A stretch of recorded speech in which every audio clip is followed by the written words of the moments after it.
तो आज हम डिस्कस करने वाले हैं इस वीडियो में कि एरिया वेक्टर क्या होता है।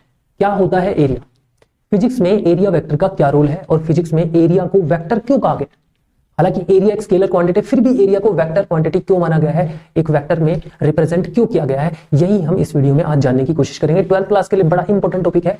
तो good morning, good afternoon and good evening everyone. और आप देख रहे हैं आपका चैनल सिखोपीडिया लर्निंग बाय डूइंग और मैं हरित। तो चलिए स्टार्ट करते हैं कि एरिया वेक्टर क्या होता है।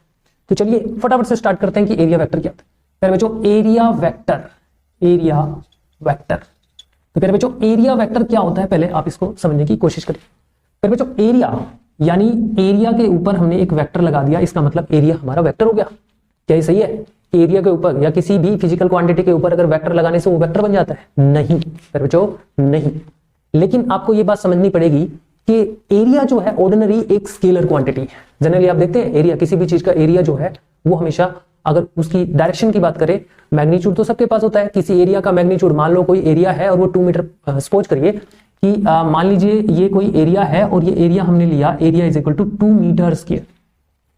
कोई आपके पास ये रीजन है, कोई आपके पास एक जगह है और इसका एरिया हमने ले लिया 2 मीटर स्क्वायर। तो प्यारे बच्चों ये एरिया जो है ऑर्डिनरी एक वेक्टर क्वांटिटी नहीं, एक स्केलर क्वांटिटी लिया जाता है। लेकिन फिर भी हम अपनी फिजिक्स में एरिया को वेक्टर क्वांटिटी या वेक्टर से उसको रिप्रेजेंट कर सकते हैं। बिल्कुल, तो याद रखना एरिया ऑर्डिनरी एक स्केलर क्वांटिटी होती है, लेकिन फिर भी हम एरिया को वेक्टर फॉर्म में भी रिप्रेजेंट कर सकते हैं फिजिक्स की कुछ फिजिकल क्वांटिटी को अंडरस्टैंड करने के लिए। तो बच्चों इसी को समझिए कि एरिया वेक्टर क्या है। आपको समझ में आया कि एरिया एक स्केलर क्वांटिटी है ऑर्डिनरी, लेकिन फिजिक्स की कुछ फिजिकल क्वांटिटी को अंडरस्टैंड करने के लिए एरिया को एरिया वेक्टर माना जाता है, यानी एरिया को वेक्टर में रिप्रेजेंट किया जा सकता है। तो प्यारे बच्चों देखिए, आप थोड़ा समझने की कोशिश करिए। सपोज करिए कि प्यारे बच्चों आपके पास ये कोई एरिया है, ठीक है, ये कोई एरिया ऐसे रखा हुआ है आपके सामने, ये कोई एरिया है। तो ये कोई आपका है प्यारे बच्चों एरिया, ठीक है, एरिया, ये देखो आपका एरिया है।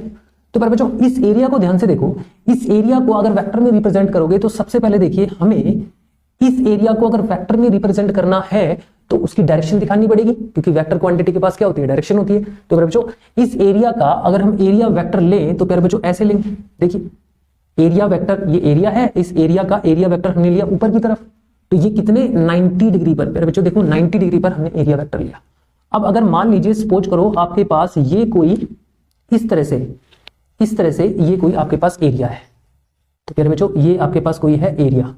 अगर इसको ये ऐसे रखा हुआ है प्यारे बच्चों, आपके पास ये ऐसे रखा हुआ है, तो अगर इसका एरिया वेक्टर लें तो प्यारे बच्चों इसका एरिया वेक्टर आएगा ए वेक्टर इधर की तरफ, तो ये भी आपके पास 90 डिग्री एंगल बना रहे। तो इसका मतलब ये तो तय है किसी प्लेन के एरिया वेक्टर हमेशा 90 डिग्री पे होता है। देखिए जैसे कि आपको ये बोर्ड दिख रहा है, या आपको ये बोर्ड दिख रहा है, स्क्रीन आपको दिख रही है, तो इस स्क्रीन में या बोर्ड में देखिए, ध्यान से देखिए, अगर इस एरिया का अगर एरिया वेक्टर लूं तो ये 90 डिग्री को आपको ऐसे लगेगा और ये आपका एरिया वेक्टर हो गया, राइट। तो प्यारे बच्चों यही तो है एरिया वेक्टर। तो देखिए एरिया के एरिया वेक्टर यानी प्लेन ऑफ सरफेस के एरिया वेक्टर हमेशा क्या होता है, 90 डिग्री। तो यहां पे हम ये कह सकते हैं प्यारे बच्चों कि जो आपका एरिया वेक्टर है, जो area vector always perpendicular to the plane of surface, फिर बच्चों ये लाइन आपको ध्यान रखनी है कि एरिया वेक्टर जो है वो हमेशा परपेंडिकुलर होगा प्लेन ऑफ सरफेस के, राइट, प्लेन ऑफ सरफेस। अब अगर ये एरिया को अगर फिजिक्स में हम एरिया वेक्टर मान रहे हैं तो उसको रिप्रेजेंट कैसे किया जा सकता है बच्चों? देखिए ऐसे रिप्रेजेंट किया जा सकता है, जैसे आपके पास एरिया वेक्टर है, तो ध्यान से देखिए आप एरिया वेक्टर और यहां मैग्नीट्यूड ऑफ एरिया, देखो ए एरिया वेक्टर ले लिया, ए का मैग्नीट्यूड ले लिया। फिर बच्चों किसी भी वेक्टर क्वांटिटी के पास कितनी चीजें होती है, दो, एक तो उसका मैग्नीट्यूड और एक उसके पास डायरेक्शन। तो फिर बच्चों देखो इस एरिया की डायरेक्शन दिखाने के लिए हमने यहाँ पे एन कैप यूज किया। क्या यूज किया फिर बच्चों? N cap. जैसे इसकी डायरेक्शन दिखाने के लिए हम एन कैप यूज करेंगे। एन कैप क्या है फिर बच्चों? ये एन कैप जो है, ये एन कैप हम यहाँ यूज कर रहे हैं, ये यूनिट वेक्टर है फिर बच्चों, यूनिट वेक्टर, जिसे हम डायरेक्शनल वेक्टर भी कहते हैं फिर बच्चों, जिसे हम डायरेक्शनल वेक्टर भी कहते हैं। डायरेक्शन ये किसी भी वेक्टर की डायरेक्शन को बताता है। तो बच्चों देखो एरिया वेक्टर की डायरेक्शन को बता रहा है कि एरिया जो है, एरिया वेक्टर जो है, यानी एरिया जो है वो इधर की तरफ, ऐसे ये एरिया इधर की तरफ। तो बच्चों मैंने क्या कहा कि कोई भी वेक्टर क्वांटिटी के पास दो चीजें होती है, एक तो मैग्नीट्यूड और एक डायरेक्शन। तो हमने यहाँ पे इस एरिया वेक्टर की मैग्नीट्यूड तो ये ले लिया और इसकी डायरेक्शन हमने ले ली एन कैप। बच्चों देखो एरिया वेक्टर को हमने ऐसे रिप्रेजेंट कर दिया, तो दिख रहा है आपको ए वेक्टर इज इक्वल टू ए और एन कैप। एन कैप क्या है? डायरेक्शन बता रहा है एरिया की, तो हम इसको ऐसे लिख सकते हैं। तो बच्चों अगर मान लो एग्जांपल के थ्रू आपको समझने की कोशिश करिए इसको। देखो ये आपके पास एक एग्जांपल है, जैसे सपोज कीजिए आपके पास ये आपके पास एक्स वाई जेड प्लेन है, ठीक है, ये आपके पास एक्स वाई जेड प्लेन है। अगर सपोज करिए कि अगर मान लीजिए आपके पास कोई एरिया है, ये कोई एरिया है, कोई रीजन है, ठीक है, दिस इज योर एरिया, ये कोई एरिया है ए, ठीक है, ये एरिया रखा हुआ है किसमें, एक्स जेड प्लेन में। ये एरिया जो है आपके पास किसमें रखा है, एक्स जेड प्लेन के अंदर रखा है। बच्चों आप दिख रहा है एक्स जेड, ये जो एरिया है यानी ये कोई शीट है या कोई मान लीजिए कोई भी चीज है वो आपके पास एक्स जेड प्लेन में रखी हुई है, एक्स जेड प्लेन में। तो फिर बच्चों इसका एरिया वेक्टर किधर रिप्रेजेंट किया जाएगा, बच्चों इसका एरिया वेक्टर जो है 90 डिग्री पे, मरा है ना, प्लेन ऑफ सरफेस के एरिया वेक्टर 90 पे होता है तो ऊपर की तरफ होगा। तो बच्चों ये जो एरिया वेक्टर है इसको कैसे लिखा जा सकता है, ये तो बात पता है कि हमारा एरिया वेक्टर जो है वो ऊपर की तरफ होगा, लेकिन आप देख रहे हो वाई एक्सिस की तरफ दिख रहा है हमें।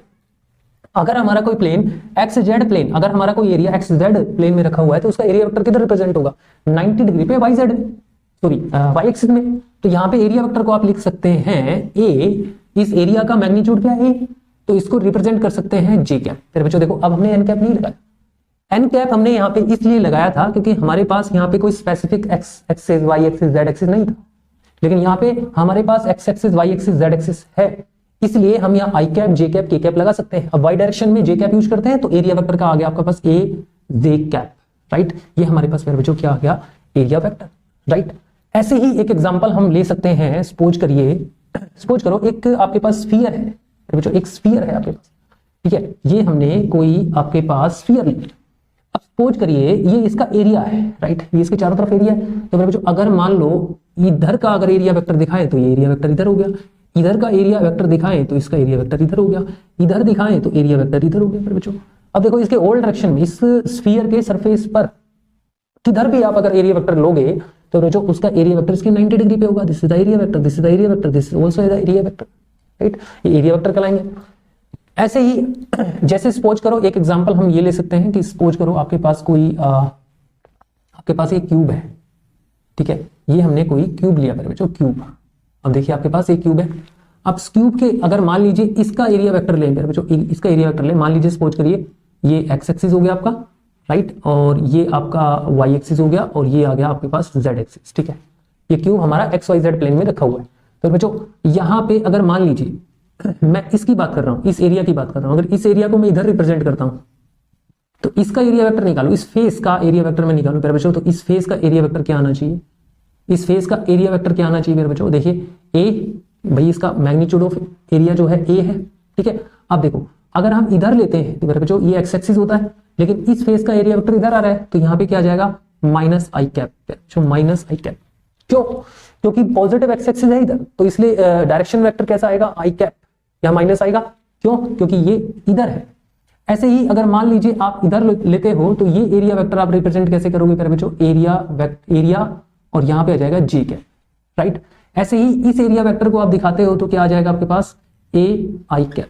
बच्चों देखिए इस तरह से आप लिख सकते हो, ऐसे मैंने इसका तो बताई थी आपसे कि ए वेक्टर इज इक्वल टू यहाँ पे आ गया ए और ये आ गया माइनस आई कैप, राइट।